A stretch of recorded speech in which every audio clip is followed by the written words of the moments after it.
ಸ್ನೇಹಿತರೆ ನಮಸ್ಕಾರ. D boss ಅವ್ರದ್ದು ಇನ್ನೊಂದು ಅಡಿಷನಲ್ ಚಾರ್ಜ್ ಶೀಟ್‌ನ ಸಲ್ಲಿಕೆ ಮಾಡ್ತಾರಂತೆ. ಅದನ್ನ ಮಾಧ್ಯಮದ ಮುಂದೆ ಪರಮೇಶ್ ಅವರು ಮಾತಾಡ್ತಾರೆ. ಅವ್ರು ಮಾತಾಡಿದ ಸ್ಟೈಲ್ ನೋಡಿದ್ರೆ ನನಗನ್ಸಿದ ಪ್ರಕಾರ ಇನ್ನೂ ತುಂಬಾ ದಿನ ತಗೊಂತಾರೆ. ಇನ್ನೂ ತುಂಬಾ ದಿನ ಎಳ್ಕೊಂಡು ಹೋಗ್ತಾರೆ ಟೈಮ್‌ನ ಅಂತ ನನಗನ್ನಿಸ್ತು. ಇನ್ನೂ ಪೊಲೀಸರು ತನಿಖೆ ಮಾಡ್ತಾ ಇದ್ದಾರೆ. ತನಿಖೆ ಮಾಡಿ ಅಡಿಷನಲ್ ಚಾರ್ಜ್ ಶೀಟ್ ಕೂಡ ಸಲ್ಲಿಕೆ ಮಾಡ್ತಾರೆ ಅಂತ ಪರಮೇಶ್ ಅವರು ಹೇಳಿದ್ರು.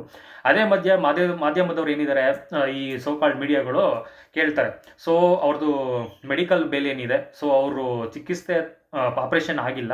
ಅದರಿಂದ ಅದ್ರ ಕ್ಯಾನ್ಸಲ್ ಮಾಡಬೇಕು ಅಂತ ಏನೋ ಪ್ರಕ್ರಿಯೆಗಳು ಮಾಡ್ತಾ ಇದ್ದೀರಂತೆ, ಹೌದಾ?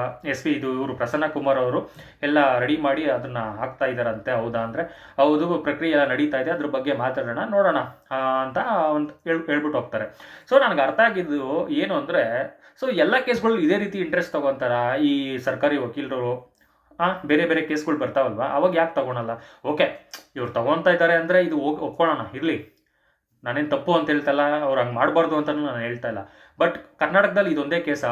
ಎಷ್ಟು ಕೇಸ್ಗಳಾಗಿದೆ? ಎಲ್ಲ ಕೇಸಲ್ಲಿ ಇದೇ ರೀತಿ ಮಾಡ್ತಾರಾ? ಅಲ್ಲಿ ಕ್ವಶನ್ ಮಾರ್ಕ್ ಬರುತ್ತೆ. ಅದು ನೀವೇ ಅರ್ಥ ಮಾಡ್ಕೊಬೇಕು. ಯಾಕೆ ಇದೊಂದು ಕೇಸ್ ಮಾತ್ರ ತುಂಬ ಇಂಟ್ರೆಸ್ಟಾಗಿ ಮಾಡ್ತಾ ಇದ್ದಾರೆ, ಇದೊಂದೇ ಕೇಸ್ ಆಗಿರೋ ಥರ ಮಾಡ್ತಾ ಇದ್ದಾರೆ, ನನಗಂತೂ ಗೊತ್ತಿಲ್ಲ. ಬಟ್ ಮಾಡ್ತಾ ತಪ್ಪ ಇಲ್ಲ, ಕರೆಕ್ಟೇ ಇರ್ಬೋದು. ಬಟ್ ಎಲ್ಲ ಕೇಸಲ್ಲೂ ಯಾಕೆ ಮಾಡಲ್ಲ? ಅದು ನನಗೊಂದು ಕ್ವಶನ್ ಮಾರ್ಕು.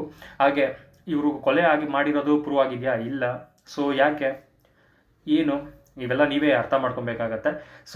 ಪ್ರಸನ್ನ ಕುಮಾರ್ ಅವರು ಏನೋ ಎಲ್ಲ ತಯಾರಿ ಮಾಡ್ತಾ ಇದ್ದಾರಂತೆ, ನೋಡೋಣ, ಅದು ಮುಂದೆ ಇದೆ. ಡಿ ಬಸ್ ಕಡೆ ಲಾಯರ್ ಕೂಡ ಅವರು ವಾದ ಮಾಡೋಕ್ಕೆ ರೆಡಿಯಾಗೇ ಇರ್ತಾರೆ ಅಂತ ನಾನು ಅಂದ್ಕೊಂಡಿದ್ದೀನಿ. ಅವ್ರಿಗೂ ಈ ವಿಷಯಗಳೆಲ್ಲ ಹೋಗಿರುತ್ತೆ, ಅವರು ತಯಾರಿ ಮಾಡ್ಕೊತಾ ಇರ್ಬೋದು. ಅದೇ ರೀತಿ ಡಿ ಬಸ್ ಅವ್ರನ್ನ ಏನೋ ಈ ಬೇಲ್ನ ಕ್ಯಾನ್ಸಲ್ ಮಾಡಿಬಿಡ್ತಾರೆ, ಹಾಗೆ ಹೀಗೆ ಅಂತ ಕೆಲವು ಮೀಡಿಯಾಗಳಿಂದ ಇರ್ಬೋದು, ಕೆಲವು ಜನಗಳು ಮಾತಾಡ್ತಾ ಇರ್ತಾರೆ. ಉದ್ದೇಶ ಏನಿರ್ಬೋದು? ಡಿ ಬಸ್ ಅವರು ಹೊರಗಡೆ ಬಂದು ಅವ್ರು ನೆಮ್ಮದಿಯಾಗಿರ್ಬಾರ್ದು ಅನ್ನೋ ಉದ್ದೇಶನ, ಸುಮ್ಮನೆ ಈ ರೀತಿ ಬೇಲ್ ಕ್ಯಾನ್ಸಲ್ ಮಾಡ್ತಾರಂತೆ, ಎಲ್ಲ ರೆಡಿ ಮಾಡ್ಕೊತವ್ರಂತೆ, ಈ ರೀತಿ ಇದು ಮಾಡಿ ಅವ್ರಿಗೆ ಇನ್ನಷ್ಟು ಟೆನ್ಷನ್ ಕೊಟ್ಟು, ಇನ್ನೂ ಗಾಬರಿಯಿಂದ ನೆಮ್ಮದಿಯಿಂದ ಅವರು ಚಿಕಿತ್ಸೆ ಪಡೆಯೋ ಕೂಡ ಅವ್ರಿಗೆ ಆಗಬಾರ್ದು. ಅವ್ರು ಯಾವಾಗಲೂ ಟೆನ್ಷನಲ್ಲೇ ಇರಬೇಕು ಅನ್ನೋ ಉದ್ದೇಶನ, ಅದು ನನಗೆ ಗೊತ್ತಿಲ್ಲ. ಅದು ನೀವೇ ಅರ್ಥ ಮಾಡ್ಕೊಬೇಕು. ಗೊತ್ತಿರೋರು ಯಾರು ಇದ್ರೆ ಕಮೆಂಟ್ ಮಾಡಿ ತಿಳಿಸಿ. ಏನಕ್ಕಾಗಿ ಮಾಡ್ತಾ ಇದ್ದಾರೆ? ಏನಕ್ಕೆ? ಸರಿ ಆಯಿತು, ಬೇಲ್ ಕ್ಯಾನ್ಸಲ್ ಮಾಡ್ತೀನಿ ಅಂತ ಸೈಲೆಂಟಾಗಿ ಹೋಗಬೇಕು. ಅವ್ರ ಕೆಲಸ ಏನಿದೆ ಅಲ್ಲಿ ಕೋರ್ಟಲ್ಲಿ ವಾದ ಮಾಡಬೇಕು. ಡಿ ಬಸ್ ಕಡೆಯವ್ರು ಬರ್ತಾರೆ, ಮಾತಾಡ್ತಾರೆ. ಕೋರ್ಟಲ್ಲಿ ಜಡ್ಜು ತೀರ್ಮಾನ ಮಾಡ್ತಾರೆ. ಅದು ಬಿಟ್ಟು ಸುಮ್ಮನೆ ಈ ಮೀಡಿಯಾದವ್ರಿಗೆ ಯಾರು ಮಾಹಿತಿ ಕೊಡ್ತಾರೆ? ಕ್ಯಾನ್ಸಲ್ ಮಾಡ್ತಾರಂತೆ, ಅದು ಮಾಡ್ತಾರಂತೆ, ಇದು ನನಗಂತೂ ಗೊತ್ತಿಲ್ಲ. ಹಾಗೆ ಡಿ ಬಸ್ ಕಡೆಯವರು ರೆಗ್ಯುಲರ್ ಬೇಲ್ಗೆ ಅರ್ಜಿ ಹಾಕಿದ್ದಾರೆ.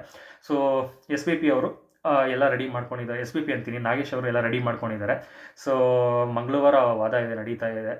ಮಂಗಳವಾರ ನೋಡೋಣ ಬೇಲ್ ಸಿಗುತ್ತಾ. ಒಂದೇ ದಿನದಲ್ಲಿ ಸಿಗುತ್ತೆ ಅನ್ನೋದು ನಾನಂತೂ ನಂಬಕ್ಕೆ ಹೋಗಲ್ಲ. ಅಟ್ಲೀಸ್ಟ್ ಒಂದು 3-4 ದಿನ ಆದರೂ ನಡೆಯುತ್ತೆ. ಯಾಕಂದರೆ ಈ ಆಪೋಸಿಟ್ ಲಾಯರ್ ಏನಿದ್ದಾರೆ ಅವರು ಕೂಡ ವಾದ ಮಾಡ್ತಾರೆ. ಯಾಕೆ ಕೊಡಬಾರ್ದು ಅನ್ನೋದು ಅವ್ರು ವಾದ ಮಾಡ್ತಾರೆ, ಇವ್ರು ಯಾಕೆ ಕೊಡಬೇಕು ಅಂತ ಡಿ ಬಸ್ ಕಡೆಯವರು ವಾದ ಮಾಡ್ತಾರೆ.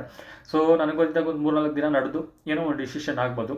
ಆ ದೇವ್ರ ಮೇಲೆ ಭಾರ ಇಡೋಣ, ಡಿ ಬಸ್ ಅವ್ರಿಗೆ ರೆಗ್ಯುಲರ್ ಬೇಲ್ ಸಿಗಲಿ. ಆ ರೆಗ್ಯುಲರ್ ಬೇಲ್ ತೊಗೊಂಡು ಅವ್ರು ಆಚೆ ಬಂದು ಸಿನಿಮಾ ಶೂಟಿಂಗಲ್ಲಿ ಪಾಲ್ಗೊಳ್ಳಿ.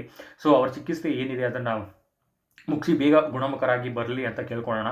ಹಾಗೆ ಈ ಬೇಲ್ ಕ್ಯಾನ್ಸಲ್ ಆಗುತ್ತೆ, ಅದಾಗುತ್ತೆ, ಇದಾಗುತ್ತೆ ಅಂತ ಯಾರು ಸುದ್ದಿ ಹಬ್ಬಿಸ್ತಾ ಇದ್ದಾರೆ, ಅದಕ್ಕೆಲ್ಲ ಅಭಿಮಾನಿಗಳಿರ್ಬೋದು, ಕರ್ನಾಟಕದ ಜನತೆ ಇರ್ಬೋದು, ತಲೆ ಕೊಡಬೇಡಿ.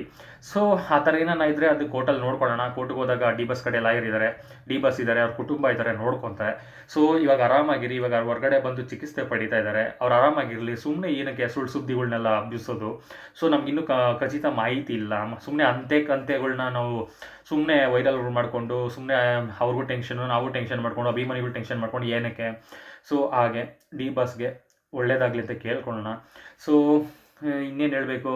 ಮತ್ತು ಡಿ ಬಸ್ದು ಯಾವುದೋ ಒಂದು ಫೋಟೋ ರಿಟ್ರೀವ್ ಮಾಡಿದಾರಂತೆ ಪೊಲೀಸವರು. ಕೊಲೆ ನಡೀತಿದ್ದ ಸ್ಥಳದಲ್ಲಿದ್ದರಂತೆ ಡಿ ಬಸ್ಸು. ಇದನ್ನು ಕೇಳ್ತಾನೆ ಇದ್ದೀವಿ, ಇದು ಏನು ಹೊಸದಾ? ಸುಮ್ಮನೆ ಕೇಳ್ತಾನೆ, ಆ ಫೋಟೋ ಸಿಕ್ತಂತೆ, ಈ ಫೋಟೋ ಸಿಕ್ತಂತೆ. ಎಷ್ಟು ನಿಜ ಎಷ್ಟು ಸುಳ್ಳು ನಮಗೂ ಅಂತೂ ಗೊತ್ತಿಲ್ಲ. ಇದರಿಂದ ಏನೋ ಡಿ ಬಸ್ ಅವ್ರಿಗೆ ಏನೋ ಮೈನಸ್ ಪಾಯಿಂಟ್ ಆಗ್ಬೋದಾ, ಪ್ಲಸ್ ಪಾಯಿಂಟ್ ಆಗ್ಬೋದಾ, ಏನೂ ಗೊತ್ತಿಲ್ಲ. ಇದ್ರ ಬಗ್ಗೆ ನಾವೆಲ್ಲ ಜಾಸ್ತಿ ತಲೆ ಕೆಡ್ಸ್ಕೊಳೋದು ಬೇಡ. ಕೋರ್ಟಲ್ಲಿರೋ ವಿಷಯಗಳನ್ನೆಲ್ಲ ನಾವು ಏನಕ್ಕೆ ಮಾತಾಡಬೇಕು? ಸುಮ್ಮನೆ ಈ ಸೋಕಾಲ್ಡ್ ಮೀಡಿಯಾಗಳು, ಕೆಲವು ಜನಗಳು ಮಾತಾಡ್ತಾರೆ ಅಂತ ನಾವು ತಲೆ ಕೆಡ್ಸ್ಕೊಳಕ್ಕೆ ಹೋಗ್ಬಾರ್ದು. ನೀವು ಅಭಿಮಾನಿಗಳು ಏನಿದ್ದೀರಾ, ಸೈಲೆಂಟ್ ಆಗಿರಿ, ಆರಾಮಾಗಿರಿ, ಯಾವುದಕ್ಕೂ ಟೆನ್ಷನ್ ತೊಗೊಳಕ್ಕೆ ಹೋಗ್ಬೇಡಿ. ಡಿ ಬಸ್ ಅವ್ರಿಗೆ ಏನೂ ಆಗಲ್ಲ. ಒಳ್ಳೆ ವ್ಯಕ್ತಿಗಳಿಗೆ ಒಳ್ಳೆಯದೇ ಆಗುತ್ತೆ. ಏನಾಗುತ್ತೆ ಅಂದರೆ ಕೆಲವು ಏನು ಹೇಳ್ತಾರೆ, ನೆಗೆಟಿವ್ ಎನರ್ಜಿಗಳು ಸ್ವಲ್ಪ ಅಟ್ಯಾಕ್ ಮಾಡ್ತವೆ. ಪಾಸಿಟಿವ್ ಎನರ್ಜಿ ಬಂದಾಗ ಆಟೋಮೆಟಿಕ್ ನೆಗೆಟಿವ್ ಎನರ್ಜಿ ಹೋಗಲೇಬೇಕು. ಕೆಟ್ಟಿದ್ದು ಹೋಗಿ ಒಳ್ಳೇದು ಬಂದೇ ಬರುತ್ತೆ. ಏನಾಗುತ್ತೆ ಅಂದರೆ ಮಳೆ ಬಂದಾಗ ಈ ಕೆರೆಗಳು ತುಂಬುತ್ತೆ, ಈ ಹಳೆ ನೀರೇನಿದೆ ಅದೆಲ್ಲ ಹೋಗ್ಬಿಡುತ್ತೆ, ಹೊಸ ನೀರೆಲ್ಲ ಬಂದು ನಿಂತ್ಕೊಳುತ್ತೆ. ಹಾಗೆ ಕಷ್ಟಗಳೆಲ್ಲ ಹೋಗಿ ಏನು ಹೇಳ್ತಾರೆ, ಸಮಸ್ಯೆಗಳೆಲ್ಲ ಹೋಗಿ ಒಳ್ಳೇದಾಗೇ ಆಗುತ್ತೆ ಅಂತ ನಾನು ಅಂದ್ಕೊಂಡಿದ್ದೀನಿ. ಸೊ ಡಿ ಬಸ್ ಅಭಿಮಾನಿಗಳು ಯಾರೋ ಟೆನ್ಷನ್ ತೊಗೊಂಬಿಡಿ.